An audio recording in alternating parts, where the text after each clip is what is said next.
Fala aí, pessoal. Aqui é o Henrique. Este é o primeiro episódio da série de TypeScript, a minissérie. Eu vou primeiro falar o que é TypeScript. TypeScript é um superset de JavaScript, uma linguagem de programação baseada, né? Certo? Então ele tem tudo que o JavaScript tem e adiciona em cima. Adiciona em cima o quê? Type, né? Tipo, para as variáveis. Variáveis, vetores, funções e algumas outras pequenas funções assim, certo? Eu vou primeiro mostrar como instalar o TypeScript na máquina de vocês. Lembrando que vocês precisam ter o Node.js e o npm instalados, certo? Bom, abra o seu VS Code, vem aqui em abrir uma pasta, daí vocês criam uma pasta aqui no seu gerenciador de arquivo, abre ela, sim, confio nos autores. Vem aqui em terminal, aqui em cima do VS Code, clique em novo terminal. Para quem está usando Windows, você vai ter que fazer a mesma coisa antes. Você vem aqui nessa setinha e vai ter a opção Command Prompt, certo? O CMD. Você vai clicar nela, porque no PowerShell não funciona. Aqui no terminal, para quem tem Linux, vocês vão digitar sudo npm e -g tsx. TSX é a ferramenta que roda o TypeScript no Node, aqui no seu PC, certo? Para quem está no Windows, em vez de usar esse comando, vocês só vão digitar, vocês vão tirar esse sudo e só deixar npm. Então, para quem está no Windows, vai ter que só digitar no terminal npm i -g tsx.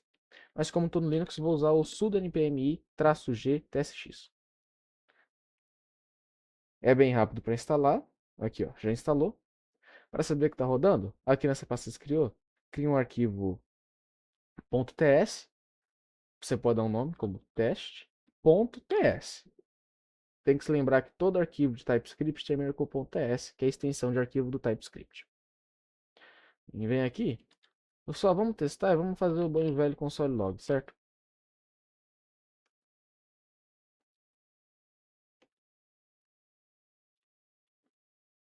Olá, opa,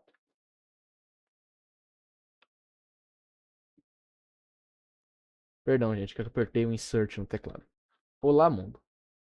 Aqui você vem, digita no terminal tsx e o nome do arquivo que você criou. E ele vai rodar. Se ele rodou, você sabe que tem o teste.x instalado no seu PC. Tá. Vou mostrar os tipos do TypeScript padrão que vem nele. Quais são? String para texto, né? Number para números, inteiros e decimais. E Boolean para operações de verdadeiro ou falso. Aqui, ó. Só tem o Boolean só tem esses dois valores: true e false. É... Tem um tipo especial que ele menciona aqui, ó. O tipo qualquer, n. Vou fazer aqui alguns exemplos. Para declarar a variável, é que nem no JavaScript, ó. Let a. Só que na hora de botar o tipo, depois de você dar o nome da variável, você vai botar dois pontos. Dois pontos, number. A variável A vai ser do tipo number. Você pode usar var também para fazer a variável. Só que você sabe que é bom utilizar o let, porque ele tem um escopo definido.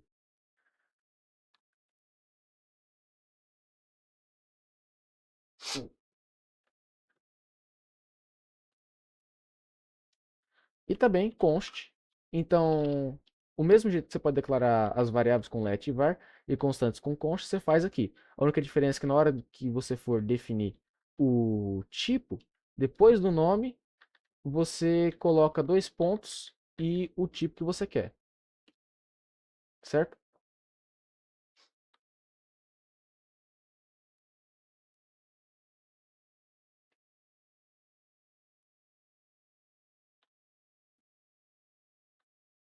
Esses são os três principais tipos do TypeScript: number para número, string para letras e boolean para verdadeiro e falso, true e false. Aí tem aquele tipo especial que eu falei, que é o N.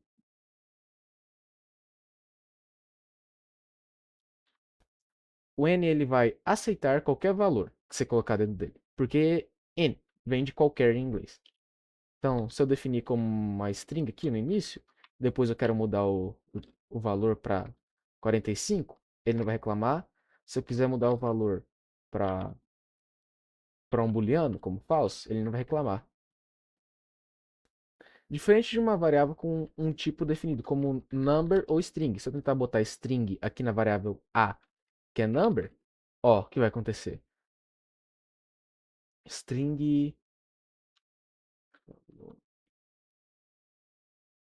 vai ter esse sublinhado vermelho, né? Falando que o tipo string não é atribuível a uma variável do tipo number.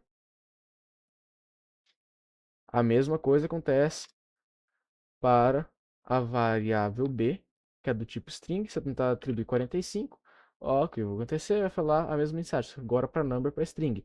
O tipo number não é atribuível para o tipo string. Por que é bom a gente utilizar tipos sólidos, né? Tipos pré-definidos assim, definidos certinho no nosso código? Isso ajuda a gente a entender o que essas variáveis fazem e ajuda a gente a estruturar o código para não ter erro de uma variável sem querer receber um valor que ela não deveria. Tipo, uma variável que só vai trabalhar com número, o usuário acaba fazendo alguma coisa lá na hora de colocar as informações e acaba colocando uma string numa variável de number. Aqui no TypeScript ele não deixa isso acontecer. Em algumas ocasiões, vocês vão ver que a gente pode acabar sim usando strings como argumentos em funções. Mas isso gera erro, mas tem como tratar. E eu vou mostrar isso depois no vídeo. Certo? Esse aqui é um código de demonstração. Eu vou mostrar para vocês. Vocês se lembram dos vetores, certo? Que você pode guardar vários valores em uma variável só.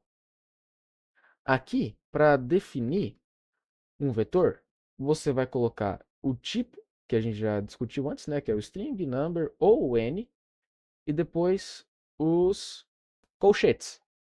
Colocando o tipo que você quer e depois colchetes logo depois deles, os torna um vetor daquele tipo. Vou dar um exemplo aqui. Let v1 number.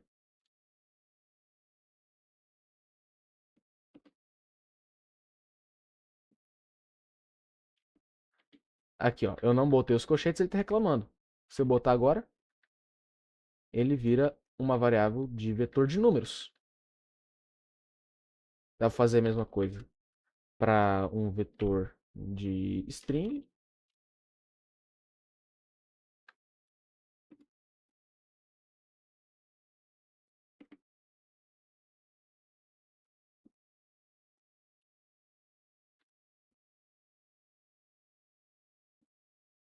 certo? Tem como fazer a mesma coisa para um vetor de booleanos e n. Vou fazer o de booleanos para demonstrar. Boolean.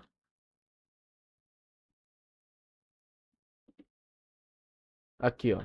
Até aqui ele reclama. Se eu tentar botar um item que não é string, quer dizer, que não é booleano, né? Ele reclama. Aqui, no caso, que eu botei um string, ele está falando que não pode colocar uma string dentro de um vetor de booleanos.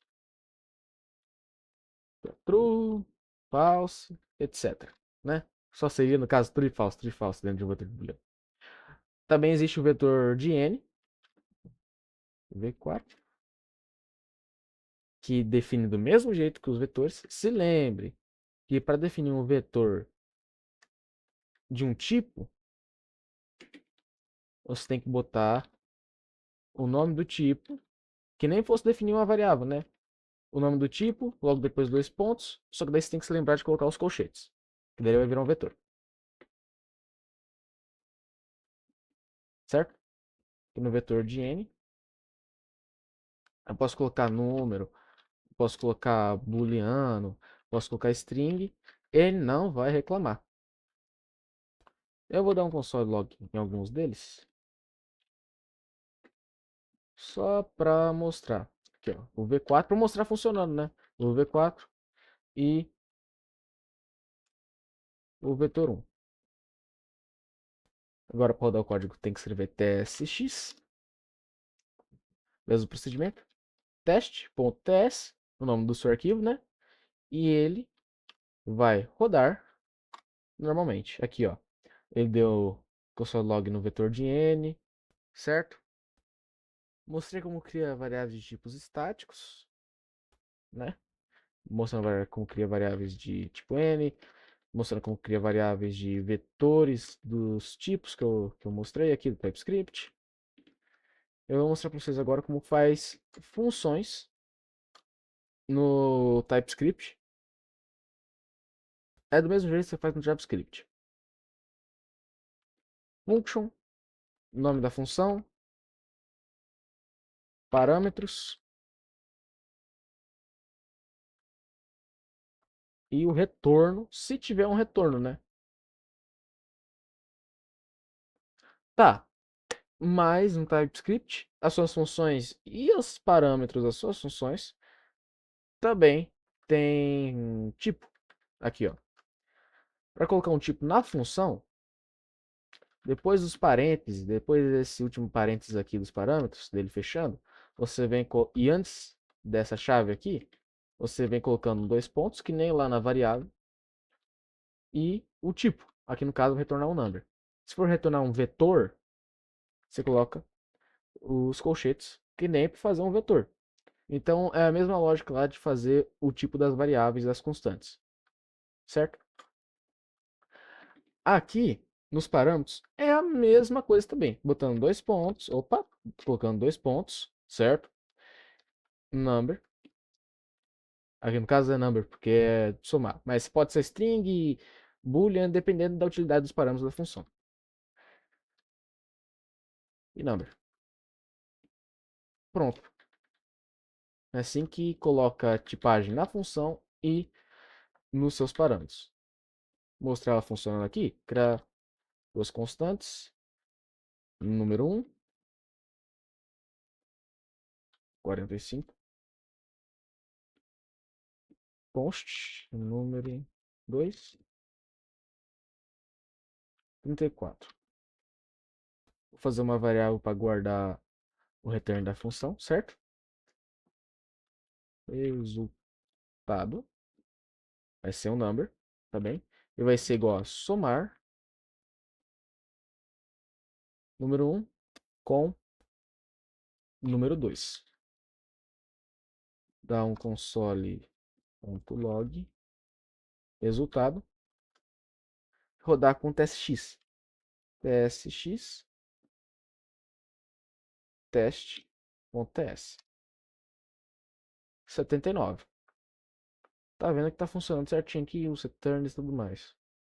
O bom do TypeScript que se você tiver algum erro de tipagem no seu código já, ele já vai te avisar no próprio editor, no VS Code. Então, se quiser fazer uma sapecagem e botar uma string no segundo parâmetro, também é number, ele vai me avisar aqui, ó. O argumento do tipo string não pode ser atribuído para o parâmetro de tipo number. Então, ele vai dar esse erro aqui.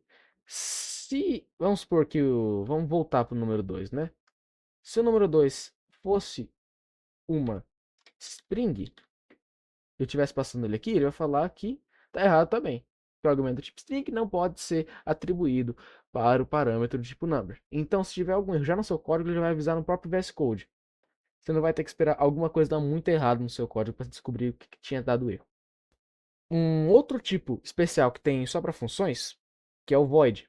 Vamos supor que você quer fazer uma função que só dá um console log, ou que não retorne algum valor, tá? Vamos fazer a função diga olá. Lembrando que o nome de função é variável não pode ter acento.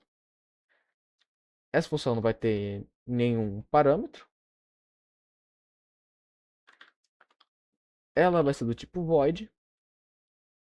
Ah, funções tipo void pode ter parâmetros. Só essa aqui não vai ter, certo? Então, ela vai ser uma função do tipo void porque ela não vai retornar nada. Ela não tem um return.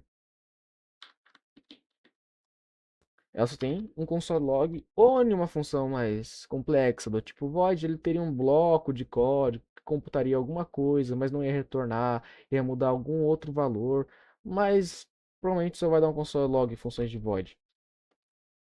São realmente só funções que não retornam nada. Esse é o tipo especial void, né? Que só tem função. Tá. Se eu chamar ela aqui, diga olá. É comando tipo void, eu vou mostrar depois o que acontece se tentar puxar um valor de uma função do tipo void. É o teste x aqui, ó. Pra você não ficar digitando de novo teste x, teste e tudo mais, você pode dar só para cima no seu prompt de comando. Aqui, ó, deu a função de lá. Vamos dar um console log.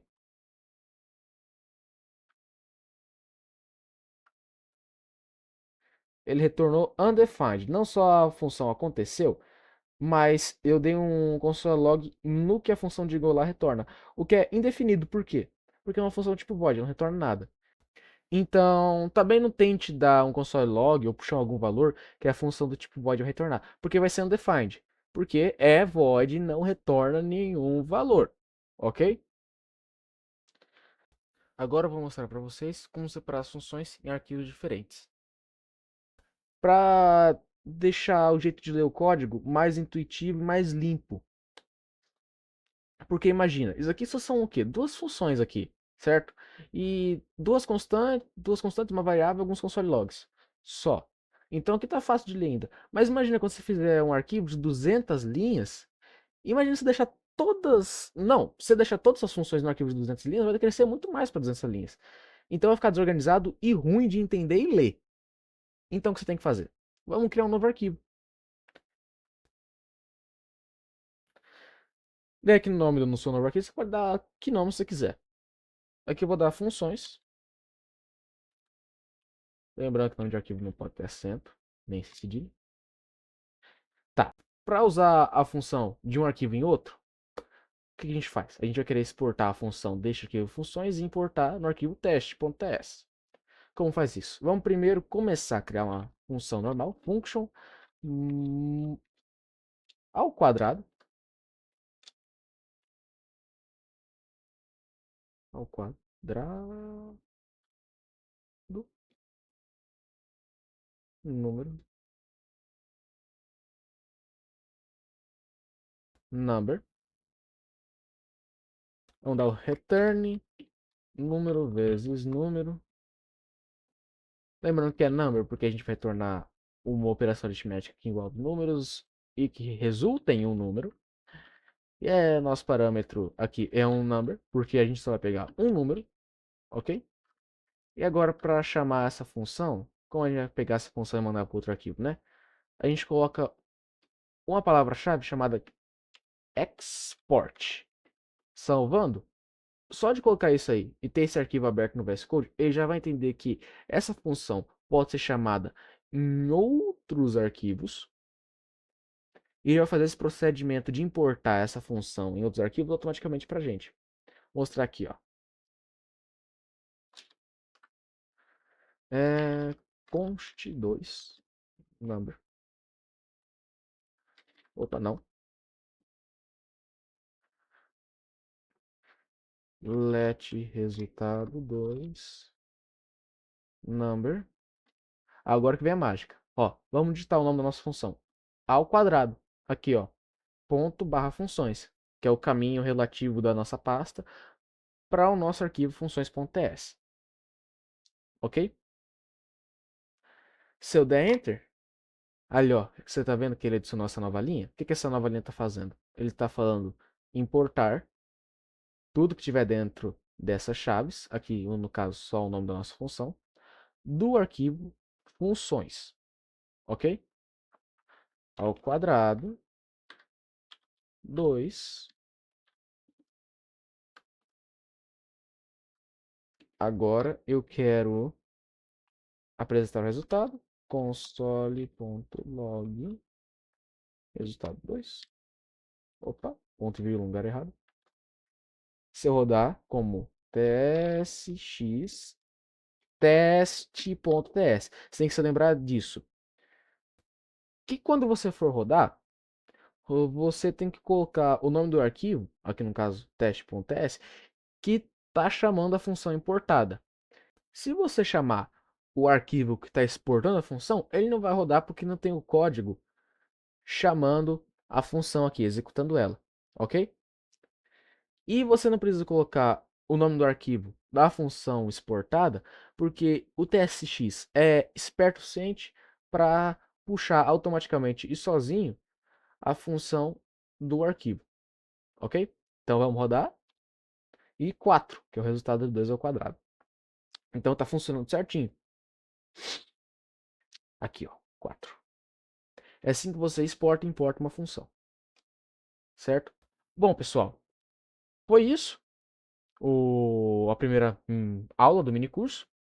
Eu vejo vocês na próxima. E eu vou estar disponibilizando para vocês o código que eu usei aqui. Tanto teste.s, tanto funções.ts. Eu vejo vocês na próxima. Adeus.